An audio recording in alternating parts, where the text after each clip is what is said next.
રોજ સ્કૂલે આવો છો બરાબર, બધા નાસ્તો કરતા હશે, તો હવે એમાંથી આપણે જે રેપર નીકળે ને એ આપણે જ્યાં ત્યાં ફેંકવાના નથી. આપણે જે ડસ્ટબિન હોય ને બ્લુ કલરનું ડસ્ટબિન એમાં જ નાખવાના છે.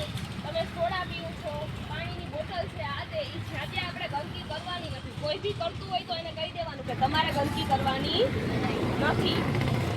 આપણા ઘરે રોજ કચરાની ગાડી આવતી જ હશે બરાબર, તો આપણે આપણા મમ્મીના ઘરે જઈને કહેવાનું કે સૂકો અને ભીનો કચરો બે અલગ જ રાખો બરાબર. હવેથી તમે લોકો કહેશો ને તમારા ઘરે. હવે આપણે નાનપણમાં ઘણા છોકરાઓ એવા હશે કે વ્યસન કરતા હશે, તો નાનપણમાં વ્યસન કરવું એ હાનિકારક છે. તો આપણે એ કોઈ કરતું હોય તો એને પણ કહેવાનું કે વ્યસન નહીં કરવાનું, વ્યસન કરવું એ હાનિકારક છે. અને બને ત્યાં સુધી પ્લાસ્ટિકનો ઉપયોગ નહીં કરવાનો, કેમ કે પ્લાસ્ટિક આપણે પૃથ્વીનો નાશ કરે છે. હવેથી તમે પ્લાસ્ટિકનો ઉપયોગ નહીં કરો ને.